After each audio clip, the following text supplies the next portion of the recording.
My fiancée cheated with her ex, so I decided to keep quiet. Until I gave her a show that truly broke her spirit completely. I work at a certain large financial institution in the United States, and I'm not bragging, but I'm doing pretty great for myself with a lot of potential for growth, all of this while I'm still just 32 years old. During a conference I attended about 6 years ago, I chatted with a woman who was sitting beside me, and we got along so well. A few months after that, we started dating, and we've been together ever since. She just turned 30 a few days ago, but naturally, with the way things ended, there was no need to call or send wishes or anything of the sort. It was actually on her 29th birthday that I popped the question, and she said yes right away. There's a bit of a smile on my face looking back at that because it was one of the happiest days of my life, and I'm sure of hers, but that has soured a lot now, aged like unrefrigerated milk. Either way, I asked her to marry me, she said yes, and we were engaged. Happy days, am I right? I'm not certain if I'm the only one who's experienced this, but when you're with women who are too scared to talk about their sexual adventures with their friends, you, as a partner, might end up being the person they choose to start yapping to. I've had this happen in 2 separate relationships, and this was one of them. I think most men don't want to continually hear stories of all the men their girlfriend, fiancé, or wife has slept with. It's the same way I don't attempt to indulge any woman with details of people I've slept with. Anyway, it happened a few times before I finally told her that I really didn't care to hear all of her stories. But before that point, I had heard a lot about her most recent ex. I think it's fair to hear about exes in any new relationship, but I don't need the sexual details. The guy's name was Chris, and they had a pretty toxic relationship, but he was so good in bed, of course. We had slept together at this point, and I had to wonder whether I was that good in bed too, maybe fewer orgasms for me. Supposedly, the bedroom situation was what kept her in such a toxic relationship, which I'll admit was a red flag for me. But she was much younger and, by extension, naturally much stupider, so I let it slide. Anyway, that's the necessary background to what I have to say next. I heard a lot about Chris in the early stages of the relationship, but after a point, nothing else. At that point, I assumed she had finally gotten over him, and that was good enough for me. I stopped hearing about him about 2 years in, even sparingly. Let's fast forward to the post-engagement stage. My fiancée, Sandy, and I were already getting into the planning phase of things. We're both from relatively well-off homes. I wouldn't say my upbringing was wealthy or rich, but I've been told I'm out of touch before, and I accept my perspective might be a bit untrustworthy. Either way, both sets of parents wanted something relatively big. I was fine with a friends and family type of situation, no uncles or aunts I hadn't seen since I was a toddler, but everyone, including Sandy, wanted it to be spectacular, so I gave up and let them have their way. Now, here's where things get fun. Admittedly, this is where things went to hell for me back then, but as I said, I'm trying to be relatively lighthearted about the situation now. We were searching for a venue, and everyone wanted something in some kind of scenic location, like a private beach, a 10,000-year-old church, city hall, and so on. Fortunately for me, I made it clear that I was just fine finding an event space in the city, but I was told I didn't have vision. So, I told them they could do all the groundwork regarding the location. I wasn't going to stress myself over something I wasn't that concerned about. Regarding a venue, Sandy told me she was going to check out 3 of them with a friend, and I was totally fine with this. I mean, what was there to object to? She'd been with a friend to try out caterers and to look at dresses, so big deal. The day goes by, and she tells me she checked out a few places with this friend and that a certain old church was tickling her fancy quite nicely. She said she was going to check it out again in a few days with the same friend just to make sure she still felt the same way about it. I told her that was fine because, once again, I didn't care about the venue, and there was nothing I could see to make any aspect of the situation seem off. Eventually, she went back to check the venue out with her friend again, and the consensus was that it would be the place for her. So, we put our name down, and we'd have to pay a deposit within 30 days to book the day for ourselves. I eventually did, so the venue was set. Everything went swimmingly for the next few weeks. Wedding preparations continued along just fine, with additional things being settled, but for the most part, we hadn't put down too much money. I was very fortunate to have had things happen the way they did because one day, when my fiancée went to sign for a delivery, she left her phone on the kitchen island, and who do I see a notification from? Chris, with the message, "You there, babe?" I was very tempted to go through her messages, but she came back within seconds, holding the package she had picked up. I had no confirmation that it was the same Chris, but if there was another Chris calling her babe, I think that'd somehow be worse in its own special way. It had to be her ex. I was able to keep my emotions in check because I know how guys can be. He could be an ex being pushy or trying his luck with pet names and sexual innuendos, and she might be completely unreceptive to it. But as long as she had no idea I knew, I could wait for an opportunity to read more. That opportunity came about 10 days later when her friend came to pick her up to go look at flower arrangements. She just happened to forget her phone, which was perfect for me. There was a chance of her coming back to get her phone, but I wasn't going to waste the chance. So, I picked it up and went straight to her messaging app and looked for Chris. They had been talking. In fact, they had been talking a lot. There was a lot of regular stuff there, some talk about the wedding. He mentioned the venue and how beautiful it was, saying, we should go there again sometime outside of wedding duties. Ah, so he was the friend she went with. It only rushed back to me at that moment that she hadn't given me a name, and she usually did. She went with her ex of all people, the same Chris I hadn't heard of in ages, the same Chris who was so amazing in the bedroom. That spurred me to keep reading up and up and up. Yeah, and I got to the juicy bits. There was a lot of sexting, a lot, and it was as explicit as you could imagine. Well, it remained in text form for the most part, but there were pictures exchanged. I had to scroll far back, but it was right around the time they went to check out the old church the second time. Things were relatively sanitary from there down, besides pet names being thrown around. I couldn't tell if they had slept together, but she clearly didn't regret what they had done at that point because they were still talking actively. She was keeping the idiot on speed dial. That's when I heard the door unlock. At that moment, I considered putting her phone down. I really strongly considered acting like I wasn't doing anything, but you know what? I said to hell with that. I let her walk in on me holding her phone. As soon as we locked eyes, I saw her eyes widen, and she nearly sprinted toward me, trying to force a light-hearted, "What you doing?" When she got by my side, she saw Chris's chat open on her phone. I just looked up at her from where I was sitting. She struggled to find words to say. I could see her lips trying to move. "You went through my phone? Really? Are you serious?" Yes, she tried to make me the villain. I was so pissed off by the response, but all I did was laugh. I actually think it might have seemed like I was crazy because she took a step back. "I genuinely had no idea," I said to her. "Your lover sent a message when you went to sign for the package the other day. I saw the notification, and that's what spurred me to check your phone. I definitely had reason to do this, so don't even try to flip things on me because, if things had gone your way, I still would have been stupidly ignorant, and you would have continued to cheat on me with Chris." She started to mumble and tell me how it wasn't what it looked like. "I know you guys slept together," I said, bluffing hard but with a gut feeling. She denied it right away, but I stood my ground and told her to stop lying.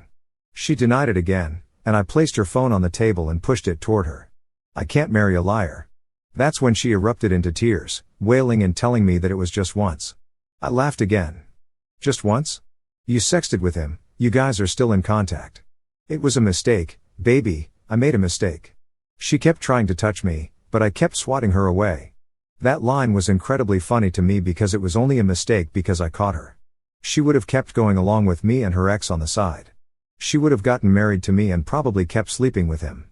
The lengths things could have gotten to had I not caught this was actually quite distressing to think about. I had no idea, and I had trusted her entirely before I just happened to see the message on her phone. It's riling me up right now thinking about it. I stood up, went to the bedroom, and grabbed her suitcase from the closet. She followed me, and once she saw me throwing her belongings into it, she started to wail again, which was really starting to piss me off. She kept begging me through tears, but I was really not in the mood for any of this. To imagine I was planning a wedding with her was crazy. "Give me the ring back." If you saw the look on her face at that point, it was like she had seen a ghost. I think, despite everything, it was at that point she actually realized how deeply she had messed up. She realized the actual consequences of her actions. My hand was outstretched in front of her for about 2 minutes before she finally took off the ring and placed it in my hand. She didn't even fight it, and that made me glad since I was starting to run out of patience at that point. After roughly shoving some of her stuff into the suitcase, I passed it to her and told her to get out of the house, which she did silently. That night, I locked the door, turned off all the lights, and I got drunk. The next morning, I woke up to several missed calls. There were some from her, some from her parents, and even some from my parents. Obviously, she had to have told them that I said the wedding was off, but I wondered if she had told them why. Almost definitely not, I thought at the time. Honestly, I wasn't in the mood to talk to anyone because there was nothing they'd do beyond either sympathizing with me or telling me that Sandy and I could work past things. I didn't want to have to put up with either of those. At a few points during the day, people came knocking on my door, but I was silent all through, and they eventually left. It wasn't until the next day that I created a group chat and added both sets of parents, Sandy, and her siblings. I wrote a very long message detailing absolutely everything that happened in as much detail as I cared to include at the moment. I didn't care that her parents were there or that mine were there. If they were going to have any input on the state of the soon-to-be cancelled wedding, they'd need to know exactly where I was coming from. So, yeah, I told them absolutely everything. The group chat was silent for a full hour after that, even though I could see that several of them had read the message, including my ex-fiancée. The first indication I had that someone had actually comprehended the entire thing was when my dad called me. I remember exactly what he said. "Son, I'm sorry. You made the right choice. It'll hurt, but it was the right choice." That stuck with me because a weaker man might have gone back to his vomit when the pain got too strong, but I never even considered it. Every time I remembered that line throughout the day, I got messages and calls, some of which I replied to, some of which I ignored. It was clear, though, that everyone had gotten the news, and there was no point in talking to me about it because my mind was set. That right there was pretty much the last time our wedding plans were so actively spoken about, and to my knowledge, her parents never tried to plead with me because I assumed they had the sense to know their daughter had messed up immensely. But the thing is, that wasn't enough for me. It really wasn't. I really had to make Sandy hurt the same way I did because calling off an engagement isn't real pain for her if it was merely the consequence of her actions. The first thing I wanted to do was get at Chris, but I really couldn't figure out how. I had no real dirt on him. I did hope that Sandy would want nothing to do with him, seeing as he was the root of all the embarrassment and pain she had gone through. After all, her immediate family all knew she was unfaithful, and that was satisfying. It probably would have helped if I'd come to ask for help here on how I could get back at Chris, but honestly, my mind wasn't in the right place at the time. I hope you can understand that. So, I let him go, despite not wanting to. However, the real person I needed to get back at was Sandy, and I had a plan. Here's the thing, we weren't together anymore. Anyone I chose to sleep with at this point was entirely fair game, even if it was her sister. No, I wasn't planning to sleep with her sister, I'm just making a point. The thing was, I wanted to make sure it would hurt her a lot. So, I had two options, sleep with the people she loves the most or sleep with the people she hates the most. Considering how our relationship had gone down the toilet, all her best friends would have been aware, and they'd be difficult terrain for me to navigate. However, the people she hates would be a different kind of evil. I mean, if you're reading this, think about it. How would you feel if your partner slept with the annoying guy at the office who you absolutely hate?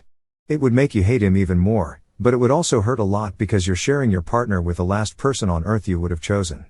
That was my reasoning. So, I had to go through my head to figure out a few female coworkers my fiancée had complained about a lot. Top of the list was a Sophia, who she hated because she thinks she's all that, which was probably girl speak for feeling threatened by her. That might have meant she was attractive, and I was excited to find out. There was a college classmate called Melissa. They used to be friends, but then Melissa slept with one of my ex-fiancée's exes, and they had a huge falling out. Sandy hated her ever since. Finally, I could recall a Japanese girl called Toki, and Sandy explicitly said, "I hate her because she tries to act all dainty and cute, and the men drool over her like fools."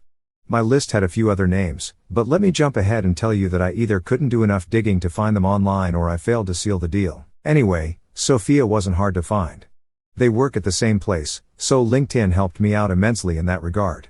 From there, I was able to find her Instagram account, and I messaged her from there.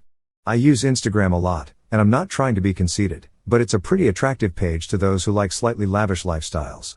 I had a lot of cool outfits, my Audi showed up a few times, and a few vacations I had been on also made appearances. When I followed Sophia, she followed right back within minutes, and I sent her a message. I played my usual slick talk, and I could clearly tell she was into me. This went on for a day more before I asked her if she'd like to go on a date, and she said yes. I made it very clear that day to take several photos of her and with her, and I made sure she looked amazing in each one. That date had a happy ending, if I say so myself. The next one was Melissa. Now, at this point, I realized I was doing a lot in the name of revenge, but I was committed. Melissa lived 2 states over, but I still sent her a message on Instagram anyway. The problem was, and I didn't bargain for this, she recognized me. My fiancé and her hadn't kept in touch, but I guess Melissa made it a habit to keep occasional tabs on her life out of hate or something, and I certainly showed up on my fiancé's social media. I was found out, so I went for an honest route. I let Melissa know I had split with Sandy, and she said, "Good, I hated her." The next message, "Oh, I'm sorry, I know you must still love her." I told Melissa that no, I did not still love her, and I was looking exactly for someone who I could share my hate with. She started a voice call with me immediately after that message. I did find that odd. We got to talking about my ex-fiancée, and at one point, I just said out loud, I want to get back at her. Melissa, apparently a chronic homewrecker, said, you could sleep with me. At this point, I could see why Sandy hated her back then, but this just worked in my favor. Setting things up was incredibly easy. I flew over on a weekend. Melissa and I went bowling and sightseeing in her city, again with lots of photographic evidence for my devious purposes. Then we went to her house and had some fun. She even let me take some very suggestive photos of her. Apparently, the hate between the two of them was a lot deeper than I knew. Finally, it was time for Toki. I was lucky with this one because I found her on Tinder. I had no idea what she looked like, but the name Toki was certainly not common for the area I lived in. I matched with her right away and sent her a message. She was pretty slow with her replies, and when I proposed a date, she said she wouldn't be available for the week. It took a while for me to seal the deal, especially because it eventually took 3 dates to get anything to happen. I got my photos, though, of course, all taken with her fully aware. It took exactly 6 weeks for me to finalize all of this, and I won't lie, I really wondered whether I was a psychopath to go through all that trouble to get back at someone. But I knew I'd finally feel a lot better at the end of it, so I brushed those feelings aside. I texted Sandy out of the blue one day, and it took her ages to reply, but she eventually did. We got through some very awkward pleasantries, but I told her I wanted to meet up with her, though I didn't tell her what for, and I'm certain that got her hopes up. She told me she could be ready in 15 minutes, but I insisted that we meet in 3 hours because I really wanted to drive her crazy with the suspense. No, we were not getting back together, but I bet that's what she thought. Finally, the time came, and I met her at a park. She was there before I got there, which was unsurprising since I had been as sluggish as possible while preparing. She stood to hug me, and I accepted it. It was easier to get her hopes up if I wasn't too cold. We went through a bunch of dry pleasantries before I took out my phone and sent her a bunch of media. I told her to take a look. Her straight face melted into a frown as she opened the photos I had sent her. The first face she saw was Sophia, and she said, "Why are you showing me this?" But before I could answer, she scrolled to the next picture, which had me and Sophia in it. Then she kept scrolling past the Sophia pictures to the Toki ones. Toki was a lot of fun to be around, I made sure to say that extremely casually. I saw tears welling up in Sandy's eyes, and she kept looking.